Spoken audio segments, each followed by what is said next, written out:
Welcome to Orgasmica, a place where pleasure becomes medicine, where we speak without fear about sexuality, spirituality, and healing. I'm Virginia Novello, actress, producer, writer, tantric coach, and the creator of this space. This is a reminder that living an orgasmic life is not just about sex. Are you ready to live an orgasmic life? Because by pressing play, you already begun the journey. Hello, everybody. Welcome back to Orgasmica, the podcast where we talk all about sensuality, sexuality, and all things healing. And today we have one of the most amazing celebrities that we have over here. Her name is Selina Ringel. And she is an actor, a producer, a writer, an author, a podcaster. Her book, Be the Train, which is also the name of her podcast. She is just a woman of creation, a woman of my own heart, because same. And I'm really excited to have her in this space, not only because I admire the way that you do things and the way you throw yourself into things, but also the themes that you created with this movie. And her movie was a couple of weeks before our movie came out in theaters, and so we trauma bonded. And it was beautiful, amazing. It was amazing. And so grateful that she was like I love women like that. I love women that are like, instead of gatekeeping, they're like, hey, listen, this is what I'm learning on the way. Like, please, like, do something too. And you are that woman. And I'm very grateful those women in those positions exist. But what I have you in this podcast is because we're going to talk about sex and intimacy and relationships and marriage. Oh. And that was all about your movie. Those were the themes in your movie. And those themes are necessary in film, and they're necessary in all mediums to take the taboo out of these conversations.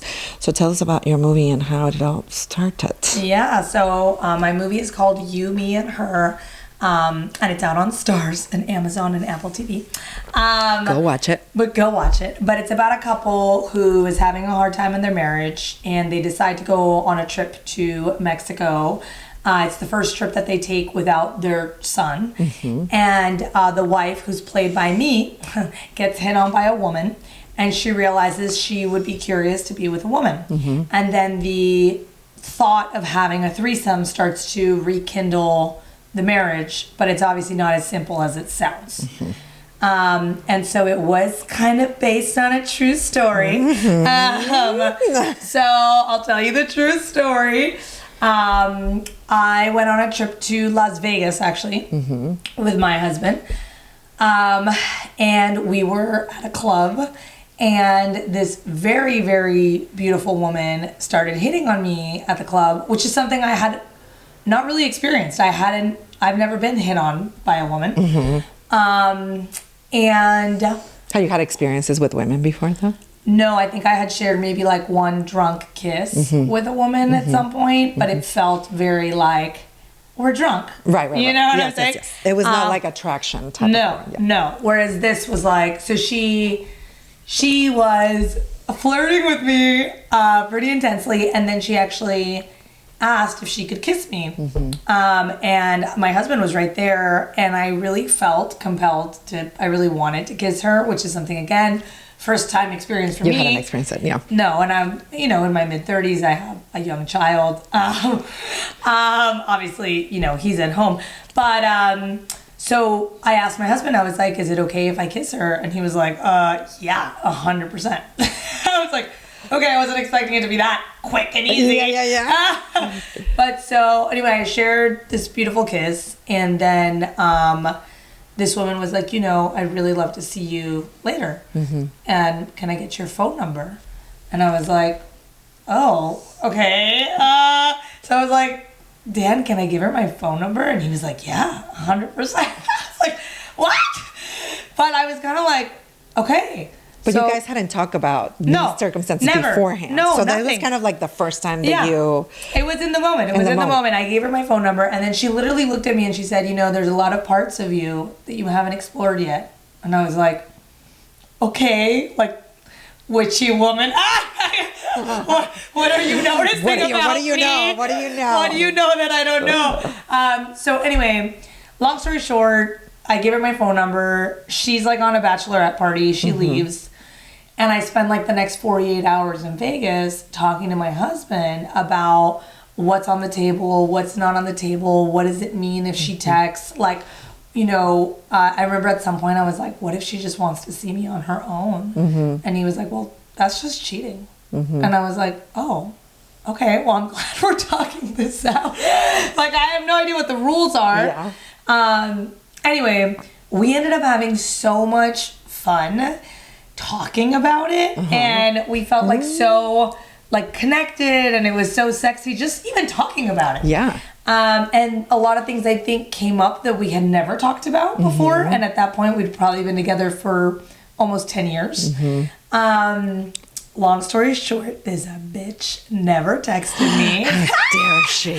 There's a whole movie about her now. No, she'll remember me. I wonder if she's seen the movie. I wonder if she's seen it. But anyway, by the time we were leaving Vegas, we had so many interesting conversations, and we were like, there's a movie here. There's so much we just explored about ourselves and about each other and about our relationship just from this like interaction, from this moment. Was it an interesting conversation that you guys like, why didn't we had this conversation before?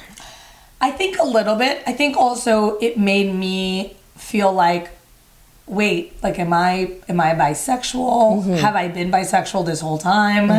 Have I just been like so plugged in to like dealing with life that I haven't even tapped in to exploring your sexuality? Yeah. Like, because I just, you know, it's like you get an autopilot. I have 2 small children. It's like the amount of stuff I have to like organize and do and take care of. And, but, you know, it's like you're how often am I at like a sexy club looking sexy, getting hit on by a woman? Hell yeah. Do you know what I mean? But I'm almost never in that situation. Yes, of course. So it was like, whoa, how long has maybe this been inside of me that I haven't even given myself a chance to explore? Yeah.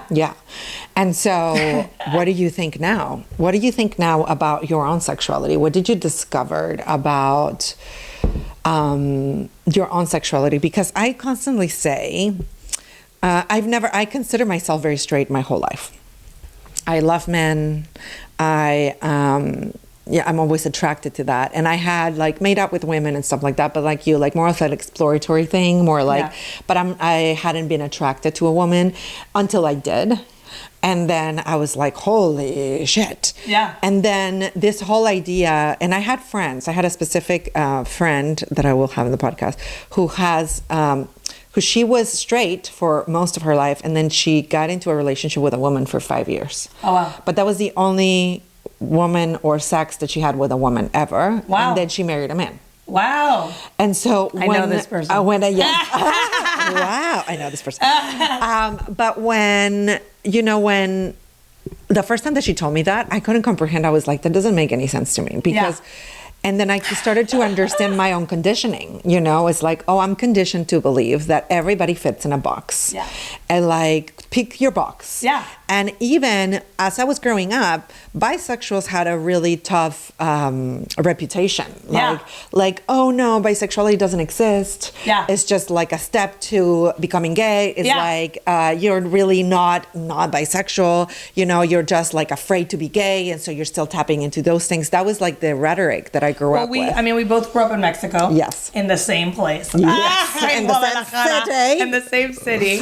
And yeah, I think it was, you know, it's a very closed-minded place in a lot of ways. I think it's grown a lot, but definitely growing up, I agree with you. And I think that that's something that also kind of went through my own mind is like, is there a part of me that never even thought to think that that could be something I'd be interested in because I'm in this box and therefore there's no space to be in a different box. Yes. You know? Yes. And I thought, oh my God, if I had grown up today, I would probably be what the kids called more fluid. Yeah. I would definitely be, and then I was like, oh, what would I have been able to explore if I was like didn't look or didn't allow myself to explore, because it was like, these are the boxes available to you. It was not like you could explore and like fall in love with a person for being a person, or like, for me, it was like the energy of this woman. It was an energetic thing, you know? Yeah. It's not necessarily that I saw her walking in the street. I can appreciate a woman's beauty. Yeah, same. But I'm not attracted to it. Same. Right? And this specific woman, there was something about her energy. If I would just saw a picture of her, I'd be like, yeah, she's pretty. But there was, and that's it. I would have been like, she's gorgeous, bye. Right? And she was very in her masculine. That's also like, she was very masculine. Yeah. But it was her energy that like, oh my God, did something to my body, and that did something to my soul, that I was like, holy shit. Yeah. I never thought I could feel like that for a woman. And then I went into this also like, what does this mean? Right. But also by then I was married. So it's like, well, I don't know if I could explore what it means. Or not. Or not. Exactly. Which is to my next point. Something that you said is like, oh, I guess that is not on the, that's breaking the rules or whatever. When that you were guys cheating.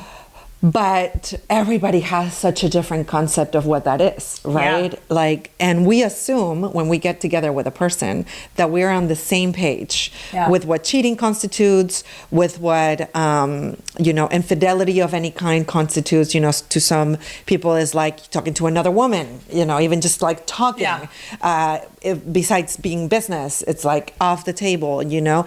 And we don't have these conversations beforehand. It's like people find out as they go what the rules are. Yes, and all of a sudden people get hurt, and you're like, but I didn't know the rules of a game that I was playing. Yeah. I just thought, okay, monogamous means this, but to me means this and means the other, you know? It's like, what did you realize about yourself as you were like, were you questioning these rules? Were you like, would I be comfortable with this, with that, at the other?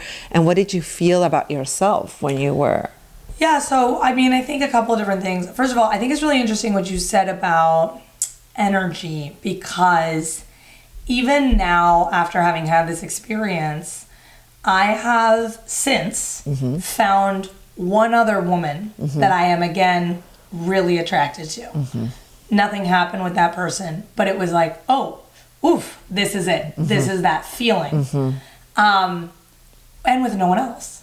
So it's not like I'm going around like, oh, now I see all the hotties out there. Like, you know what I mean? Yeah. Like and by the way, I have a lot of beautiful friends. There's a lot of people, like you said, I could be like, that's a beautiful person. That's a beautiful friend. But I'm not attracted to them. I'm not desiring them. That's like, and the two people that I happened to feel that way with were very pretty, but not, it's more about the energy and the connection. Yes. And the way that maybe I felt like seen. It was like, you know, I felt so like seen and so comfortable, and so like, it was like drawn,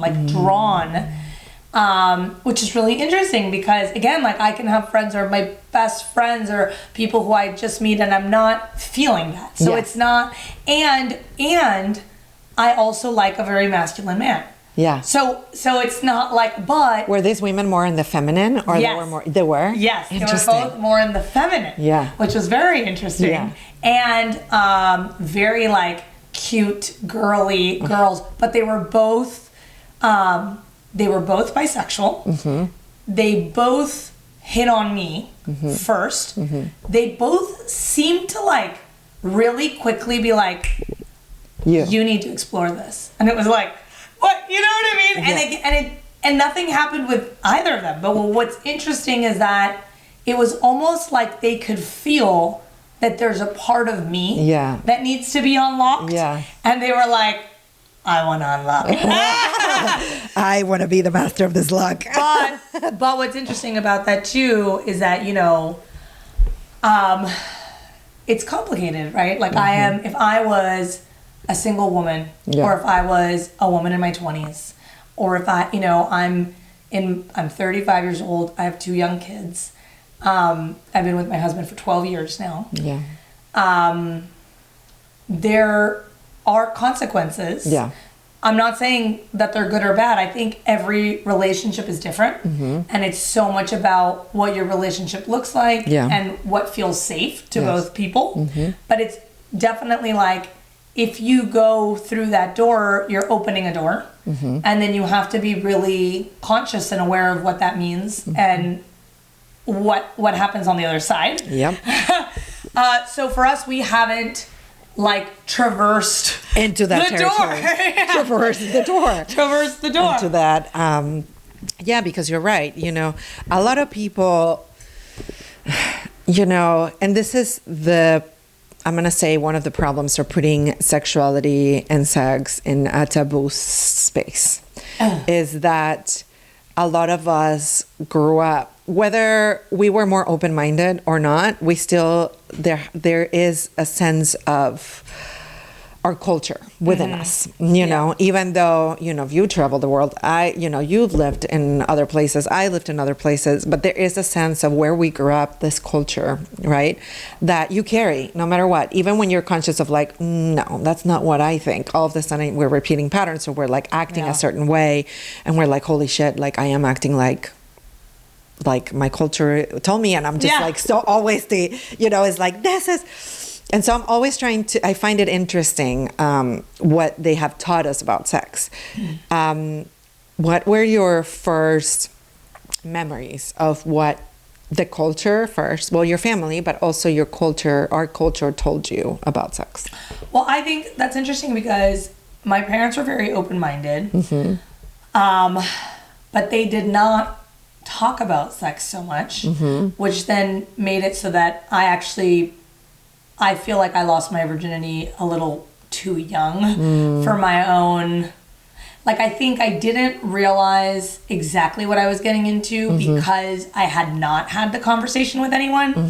And then I feel like some part of me on a cultural level felt like a bad apple because I had like given my cherry that made me like, you know, because there's this, on a cultural level, it was like that was the precious thing you never give. Then men will want you forever. And it was like, I gave it away and I don't have to. And you can only give it once. And you can only give it once and then you're done forever. And then you're a bad girl, you know? And so that was hard for me, even though... Were you one of the first in your friend group that lost? Yeah. And I was also very, like I said, unaware of exactly what I was getting into. So it was like... It was very casual, which when I look back, I feel a little sad about because I wish, like now as a mother, I like want to have a conversation with my kids about it. And by the way, they can choose for it to be casual. That's fine. But I want it to be their choice. Like for me, it didn't feel like a choice. It felt like I didn't know what I was doing. And all of a sudden you were in this space and you're like, oh, I guess I'm doing this. This is what everyone does. This is what the person I'm with is saying is normal. And then on the other side of it, it was like, wait, this doesn't feel normal. That didn't feel right. And now I feel like a bad apple that can't get my cherry back. But I mean, look, it didn't. Look, I'm very grateful. I've had a beautiful life. I've dated a lot of wonderful people. There's been a lot of people, you know, that obviously didn't care and loved me for who I am. But it was my story. It wasn't. You know what I'm saying? It was like the story I told myself. And that's the story about what it based means on cultural aspects, right? Because that is part of, which I always try to correct myself when I'm about to say losing my virginity, because I don't think it's a loss. You know, and that's one of the things, you know, people are like, oh, you lost it. Like, and we rarely use it with men, you know. Men are like, oh, I had sex with this girl for the first time. You know, they're like, I don't see a lot of men being asked, did you lose your virginity? You know what I mean? And like, it's a women thing. Well, and by the way, just to that, which is really interesting, the guy who I lost it with, I found out years later that he had lost it with me. Oh, wow. But he had kind of framed it like this is what the cool kids do. You know? And like he'd been doing it for years. And you're like, you're lasted 2 seconds. Exactly. But I had no idea, like, contextually. You did it right. No. But it was just so interesting to let it later be like, what? That was his first time too? That's so like, wild. It's just wild. That is so wild. And so, I think part of like taking the taboo out, which, you know, even when our parents are open-minded and there is this thing of like, sex is not something that people talk about, and hence they don't talk to us about. Also, they never were talked about sex either, you know? So then they don't know how to freaking talk about it either. Yeah. And a lot of people, they don't even know how to talk about sex with their own partners. Yeah. So 100%. let alone with their own children, you know? And so they let a lot of like, well, they teach that in school. And so they leave that into school. Did you go to a Catholic school or no, that's right. You're Jewish.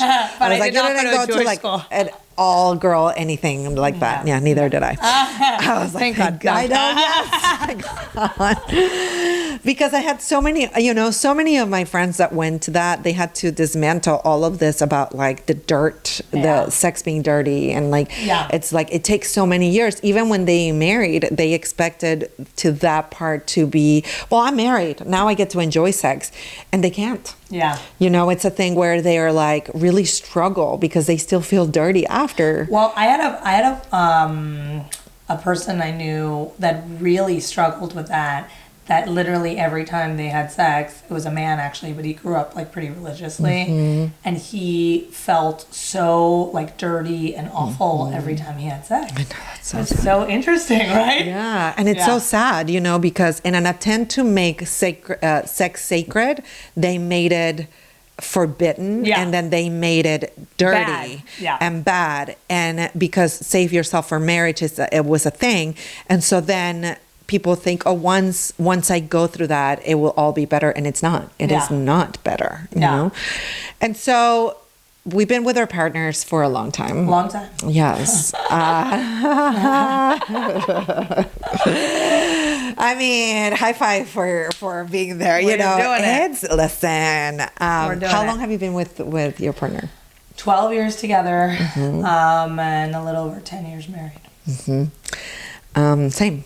Yeah. We got married in the same year. Yeah, we did. With the same wedding planner. The same wedding planner. Look at us. Mo Kirchner. He's awesome. And what have you found about sex on a long-term relationship?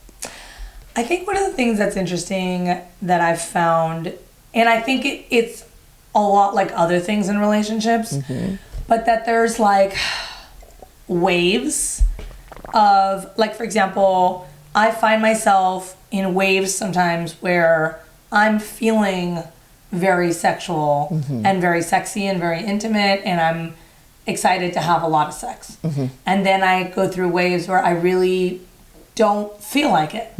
And obviously some of it has to do with the relationship itself. You know, sometimes if we're like in a little bit of a rut, which I think is very common in a long-term marriage, is to just know like there's going to be moments that feel like a rut, and it doesn't mean that they're forever. But you know, it's hard sometimes in those moments to feel like it's not going to be forever. But in those moments, it's like I don't want to be touched by that person. I don't want to be. It's just not what I'm in the mood for. Or I might be going through a moment in my life that's very, you know, stressful on like a operating, like, you know, managing our life level. And so sometimes that can make me kind of feel, But on the other hand, it's like, I think trips, by the way, help a lot. I think like for anyone who has kids and can find a way to do a solo trip once a year, it's life-changing because 2 days feel like a week when you don't have your kids with you. But also what happens is that when you're not responsible for other people at all times, there's like just a way you loosen up, and that can allow you to feel more sexy just because I think there's like a level of responsibility that like can hinder on sexiness. Like it's like, you know, sometimes I can be in this mode where I'm like, I have to take care of 100 things. Don't touch me. Like I don't have space to be like touched and pursued right now. Like I need to like get through the list. You know what I mean? Whereas if I'm in a headspace where I'm like, oh, there's nothing I need to take care of right now. And by the way, here's another piece of advice I would give to every male, and maybe women too, but the more your wife feels taken care of, the easier it is to feel sexy.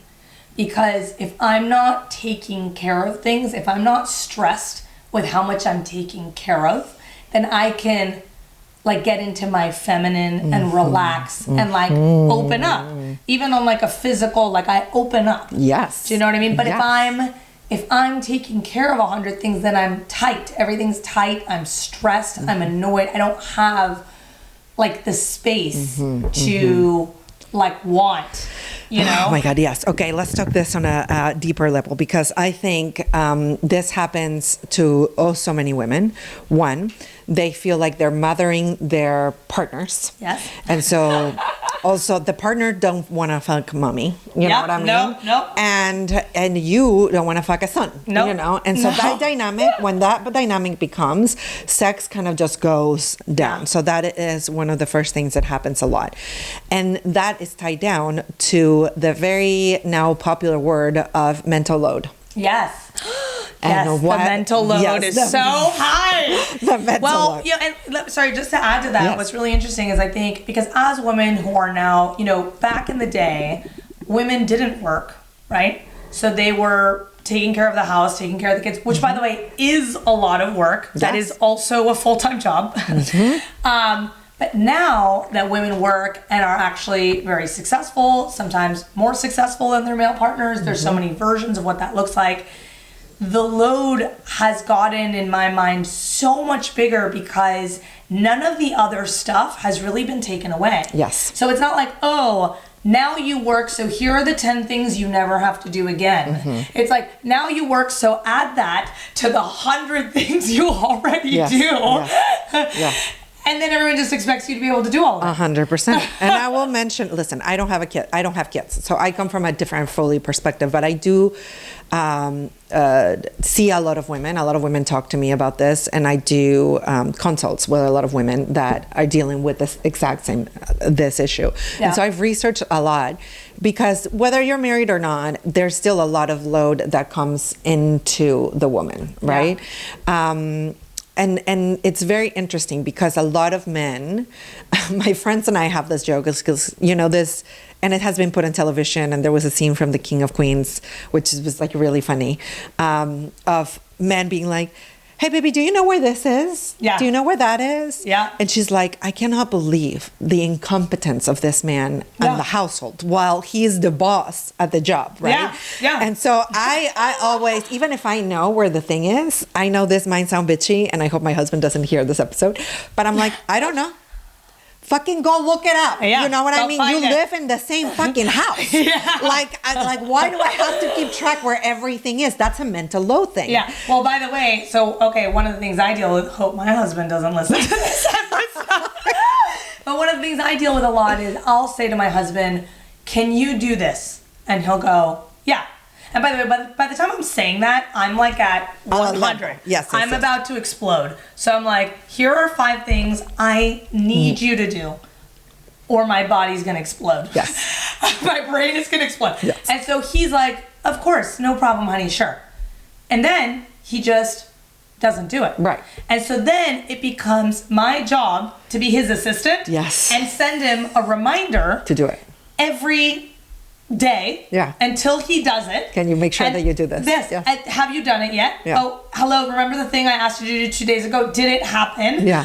It's actually due now. Yeah. Did you do it? And then by the time I'm like on the 3rd or the 4th time, he's actually annoyed at me. He's like, ugh, you're so annoying. Why are you always like telling me a million times, blah, blah, blah. I'm like, but I have tested this out. I have tested it out. And when I don't remind him, it does not happen. So it's like I want to say that I'm being a spaz and that it's my anxiety problem and that I should just let him handle it. Yeah. But then there would be no light in the house, no food for my children. There would be no one would go to school. Like, it's just like things would just stop functioning. Yes. And I think at a certain point too, you need things to function. But the thing is, like, they rely it's like this thing, and I think it might have been because of generations and generations and generations that like that was the role. Yeah. And so now 100%. their brain kind of functions in a specific way, and also it's something that maybe they saw. 100%. You know? My husband and so definitely it's like, saw. Yeah. And his so they're mom take care of recreating everything. the thing, and so they're like, I don't understand what you're asking of me. You know, Yeah. like this is just like, I don't know what you want, and they can really not see it.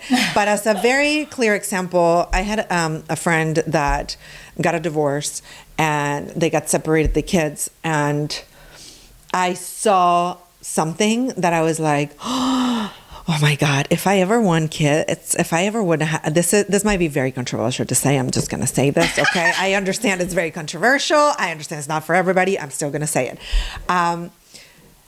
If I have kids, I would like to have them in this space where we're not divorced, but it works like if it's we're divorced. Why? Interesting. Because the guy has the kids 50% of the time, And he has to guess just what? handle it. He fucking handles it.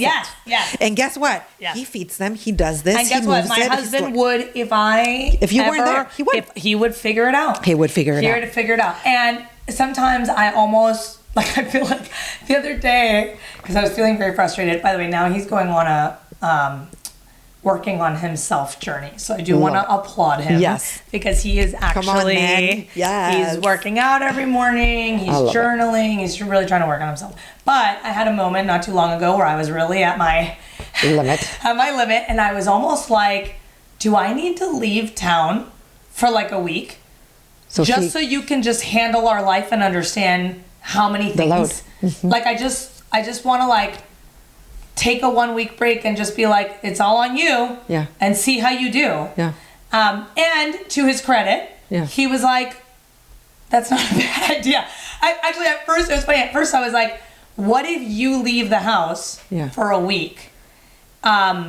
Just to like see what it's like to be without us. Yeah. And he said, again, to his credit, he was like, I don't think I've learned so much.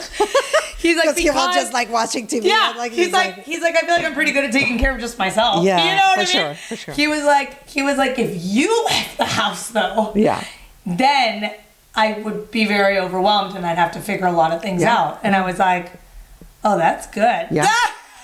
I was like, is that what I need to do? And maybe that's and he was what like, people, let's talk about it. And listen, and that's why I thought about this, my friends that were divorced, that they had a very amicable divorce and they both were co-parenting in a beautiful way. There was no like anger or anything like that, which is why I'm saying the word divorce. I know, like nobody. But then I was like, oh, they get a full-time dad and a full-time mom. Yeah. You see, because the majority of the parenting, I do see it still, it falls into the woman, and the mental load doesn't even occur to the men, because here's the question that men ask, well, tell me what to do. Not understanding that is the fucking problem. Because that's part of the mental load. And so then you have to decide, as a woman, what do I do? Like if it's not your house, you see that there's laundry to be made, so then you go and do the laundry. Well, and that's the thing is, and I hate that question, that's so accurate, because it's like, what do I do? What that means is you want me to write down, notice everything that needs to be done, write down what needs to be done, and then delegate, and then delegate what I cannot handle to you, and then remind you to do it. That's what you're saying. Which adds to your mental load. Well, then I have 5 more jobs. I have to, do you know what I'm saying? You just gave me 5 jobs. Like instead of being like, oh, I see something's broken. I'm gonna go fix it. Or, do you know what I mean? And by the way, once you have kids, I think it gets a lot more complicated, but it's like, for example, you know, I get emails from my preschool, from the doctor, from all that stuff. It doesn't even go to him. Exactly. It all goes to me. All goes to me. Which I think it's an issue. I think like both parents should be in like the school chats and like all the. But even if they are, who's they wouldn't checking? ignore it. Well, who's checking it? Yeah, the mom. Like, I literally checked my husband's WhatsApp. By the way, he's a good man, so I just. But I checked his WhatsApp this is really relatable. It's like because a group. It's a group WhatsApp, okay? And the group WhatsApp has me, my husband, the nanny. Okay, and it's for all information regarding our kids. I checked his WhatsApp the other day because there was like 40 unread messages. And I look and it's like, he hasn't looked at that WhatsApp in over a week. What if there had been an emergency? That's what that WhatsApp is for. It's for all of us to know that our kids are okay, that everything's happening on time, that do you know what I'm saying? So that's crazy to me. I check that WhatsApp every hour. Yeah. Like every hour I'm like, kids okay? This person got here. Do we need this? What do you need? Do you know what I'm saying? Yeah. And so it's kind of like mind blowing that someone can have the peace of mind of like, I don't even need to check that WhatsApp. Yeah. Well, because they don't have to. And that's the thing. And that's right? what I need to change. That's the thing is like, well, I think it's like we are redoing families right now. You know, we're a generation that is like repurposing the roles of men and women, and what men used to be good at, which was like just go work and come back. Now it's not enough because women can do that too. Yeah. And so I heard this beautiful, a friend of mine just told me of this, I don't know what it was, but I think it was a podcast or something, where they were like, women now don't need you for their money. They don't need you for financial security. They don't need you to get a job. They don't need you for, you know, like get shit done around the house. Like, you know, we have like Tax Rabbit, you know, we get like in 2 seconds, like, and then also women that are learning to do household stuff, you know, and so what women now need more is the emotional aspects of it. 100%. And then now it's an opportunity for men to come to the table, literally dig deep into yourself and be like, oh, that is what it means to hold space for a woman, for her feminine, you know, because you both and I and a lot of women that we know, we are run in the masculine. Yeah. Which is get you done, let's go. And that aspect of it in a bodily way, in order for us to fully relax into sex and to fully receive pleasure in that kind of a sense, we need to have our nervous system regulated, and then we need to feel safe, and then a person can like come in and we can have the kinkiest, most delicious, amazing, wonderful sex when we're in the space where we feel like we can be held for who we are fully. Yeah. Right? And it's the job of both people, because I have to understand when I have to drop the masculine off to then really relax and be in my feminine and being able and letting him take care of me. Yeah. Because a lot of this issue too with me and my partner was that he told me once, he's like, when we first started dating, he's like, just be a lady. Let me be a man. What that meant, be a lady. He was like, be a lady. What that meant is like, I was living by myself. I came to LA at 19. I was used to doing a lot of my shit. Like, you know, it's like, I'll open my own door. I'll grab my own bags. And he's like, let me grab your bags. And I'm like, no, I got it. You know, he's like, he would stop me and he's like, I know you got it. I'm not saying that you cannot do this. Yeah. I'm saying that let me take care of you. Yeah. And I had to learn over the years to really let him take care of me, because I was in my over-independence.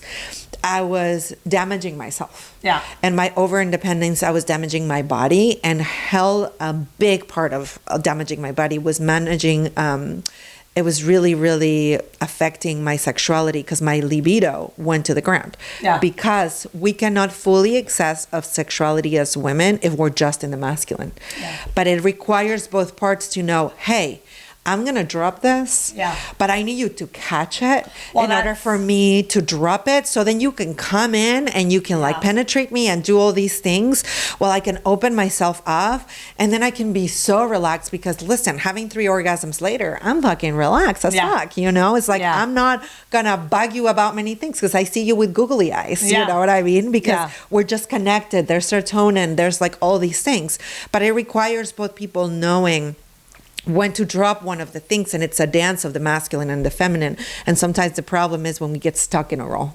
Well, and I think that that's very valuable, and I agree with that. And I think that's something I deal with too a lot, and definitely something that I've, you know, had a conversation with my husband about is, you know, that he might try to make something happen, but for me, and this is something I'm working on, is like, it's not the way I wanted it. Right. So which is hard. It's very hard. Which is a control part. Yeah. And also it's hard as someone who is already not great at organizing to take the reins and try to organize something for someone who then goes, well, that's not good enough. Right. So like, I can see how that could be really hard for him in this partnership. Yeah. At the same time, the part of me that's like paying attention to all the details feels like, how did you get that wrong? Or like, you know what I mean? Like, but it's like, I have to learn to be like, no, it's not about what he got right or wrong. It's like, he took the reins and he did something on his own terms. Yes. And that's really powerful and important and like a first step towards doing more. Because it's step by step, you know, it's like, and also understanding that their brain works differently, you know. It's like, my husband is like, I'll cook tonight, and I know this kitchen will be filled with like pasta, spaghetti, sauce all over the walls. But also I'm like, that's amazing, thank you, you know. It's like I could say, I don't want you to cook because you're gonna make the kitchen a mess, you know. And so I allow it. I was like allowing him to feed me, you know, and like, we'll deal with the kitchen fucking later, you know. Like in this moment, I want to be taken care of, and it has been a dance because I was very, as I spoken before, he's an addict, right? And so for me, it has taken so much work to not control. And control all of our environment and let him make decisions. Because for a long time, he was like, I'm like, all the decisions that you make are terrible decisions. Well, that's, so by the way, why would I fucking let you make decisions? Well, and also, by the way, because this is the other thing too, I was talking about this with someone not too long ago, but trust, right? It's so interesting to me. This is something that's just come up for me lately. I used to think trust was about cheating or lying. That's what I thought trust was about. Trust, you trust someone to not cheat, to not lie. And that's how as far as it went. That's what trust meant. And to me, and I'm very, very grateful, I have a partner who I've never even had to flinch to think. No, it's like there is no part of me that's worried about him ever lying or cheating or any of those things. Thank God. But do I trust him to do the thing he said he was going to do? And I'm like, oh my God, do I not trust him? And it is trust.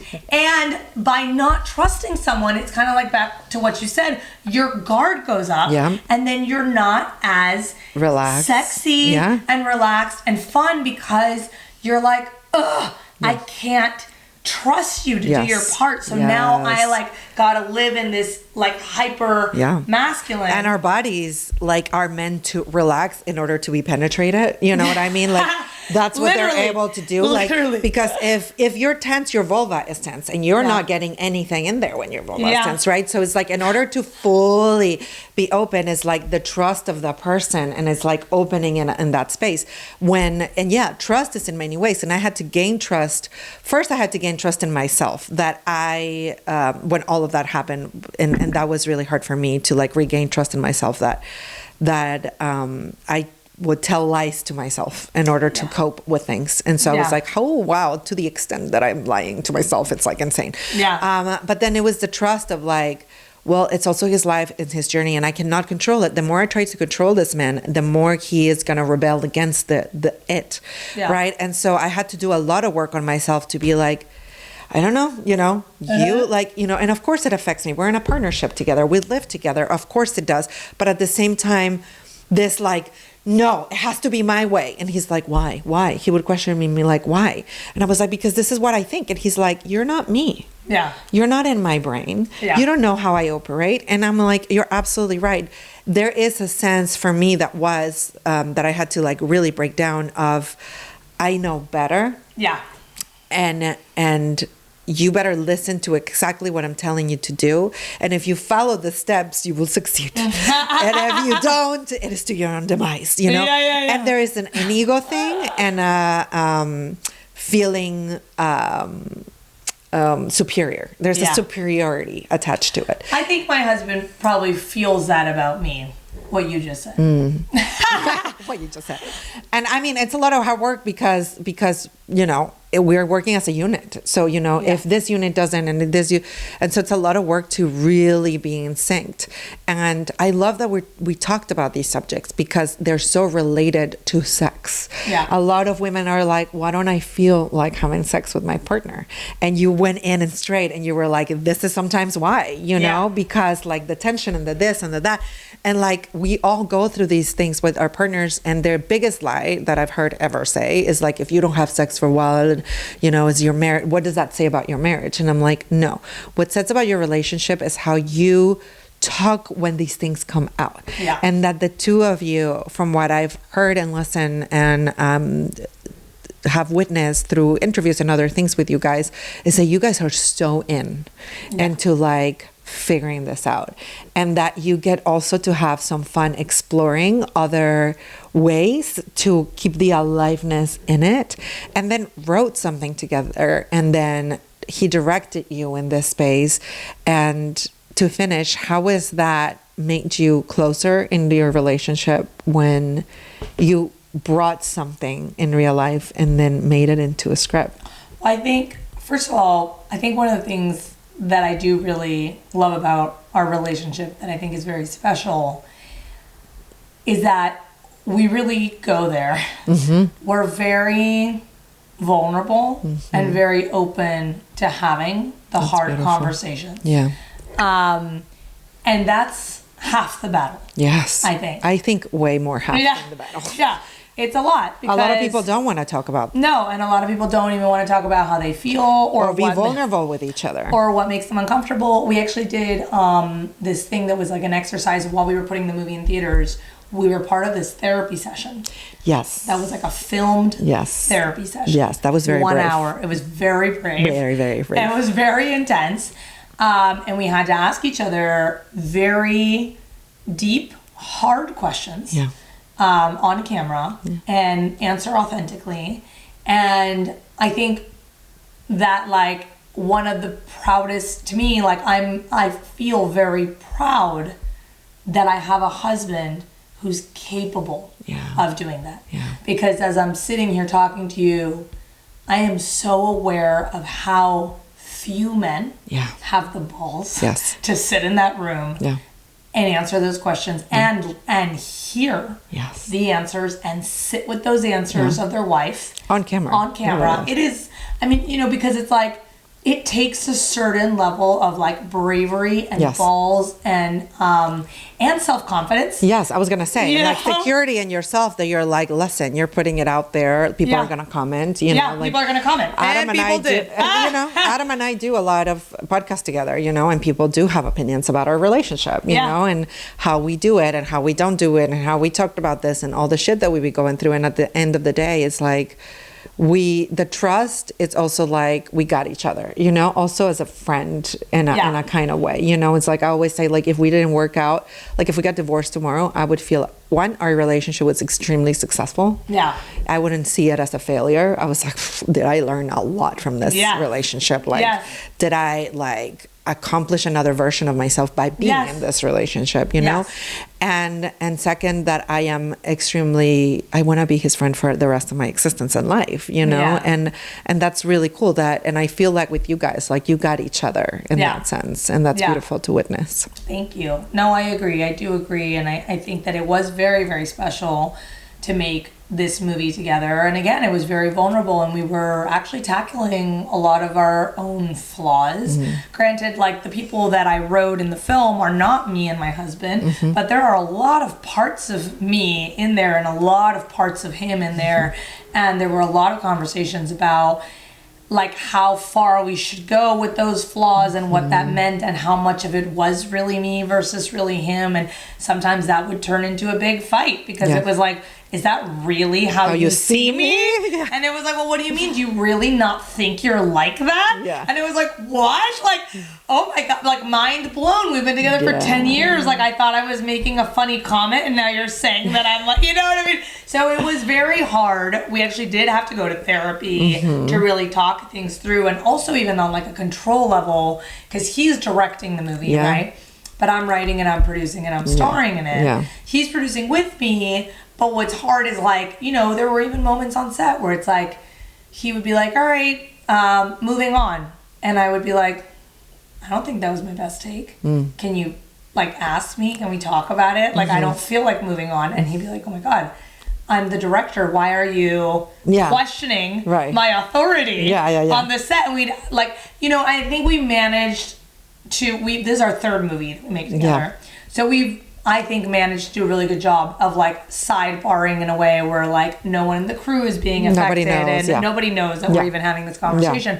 But it was an interesting experience. It's a dynamic, it's a change of dynamic, right? Yeah. And so then it's change of dynamic, specifically if you're usually in that, like, you're the one that gets things done, and you're like a lot in the mental load also comes with leadership. Yeah. You know, and so you're like, have to give away the leadership. Yes. And then like, it brings so many things in a relationship, in any relationship, you know, with the sisters, we deal with that because, you know, like Marta directs and then all of a sudden I'm just producing, but she is the lead of that project. When usually the three of us are in the same space, right? And then we have to like deal with dynamics of leadership, and that's always so interesting. Well, and it's different because it's like letting go of this part of you that feels like you have more like executive decision power or, you know, but obviously it's nice to be able to step into different But you know, roles, I love that the movie was also a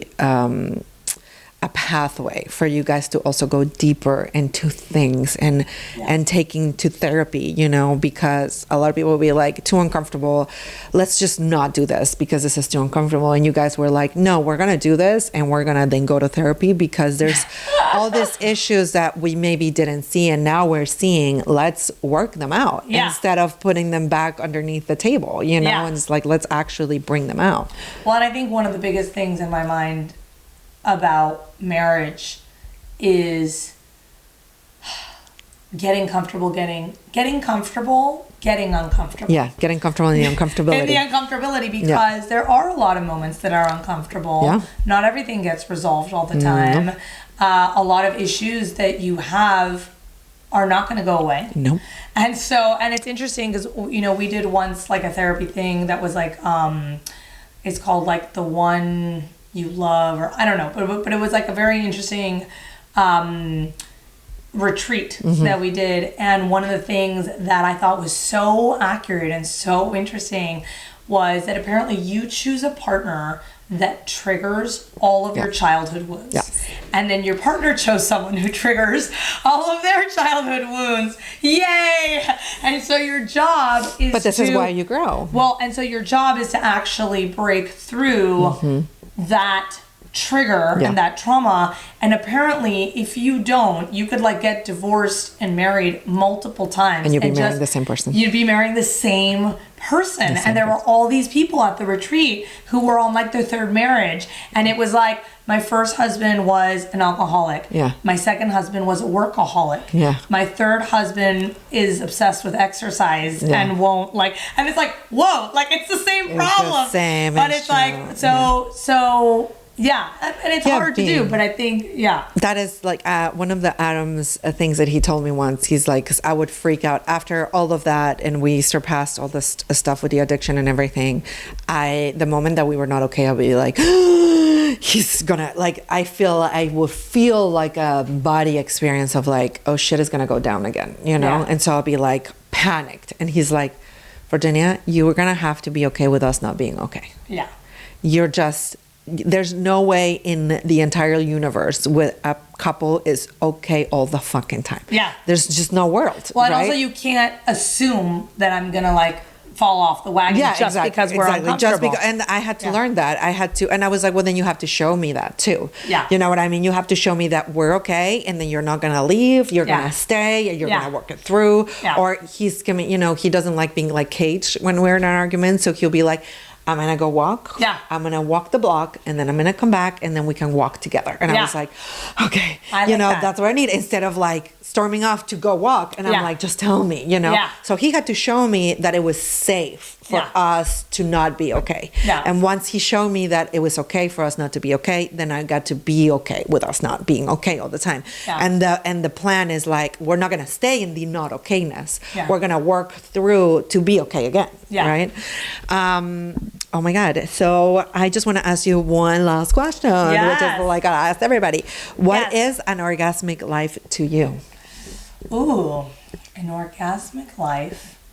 Okay, well, first of all, I feel like everyone should masturbate every day. Yes. So I have to put that out there. Love it. Whether you're having sex or not. Love it.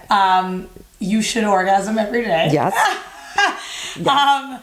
And I think an orgasmic life, to me, is actually not just about sex. Mm-hmm. It's a life that's full of pleasure. I think there's pleasure can be found in so many things. I've felt orgasmic sometimes eating a good piece of sushi or an apple when I really want an apple, or even sometimes a certain kind of exercise can make me feel just like orgasmic to me almost feels like the best version of feeling alive, where it's just you feel pleasure just kind of through you. Yes. And I think, sometimes I'm like, and it sounds weird, but sometimes even just like watching my kids play can feel that level of just like joy, like pure joy and pleasure. So I think an orgasmic life is one where you get to experience that a lot, and hopefully you get to prioritize that a lot. And you're present for it. Yes, I love that. Yes. Oh my God, thank you so much for being here. Please tell people where they can find you. Yes, so find me at Selina Ringel, SelinaRingel. That's my Instagram. And then you will find my movie on there, and my book, and my other movies, and my brand, and my podcast. Yes. I am definitely not sleeping. And the two kids and all the things. All the things, yeah. Amazing. Well, thank you so much for being in the space. And please go watch her movie. It's such an amazing movie. And her cardigans and all the things that she makes, I vouch for this woman. Everything she does is very good quality and very good thought out, amazing process. And I'm just so grateful that you're here and you share your story so vulnerably with all of these women, because I bet you there's about 1,000 women that will relate to this. So thank you. Thank you so much. Thank you for and having we'll me. see you guys next week on the next episode in Spanish. You know how it goes, one in Spanish, one in English. And if this episode called you, please make sure that you share with somebody that it's in your mind right now. Go ahead, go share it with a person that you're thinking of that it will benefit from, because that is how we grow. So thank you so very much. Thank you for your comments. Thank you for subscribing. Thank you for all of it, and have a beautiful, beautiful orgasmic day.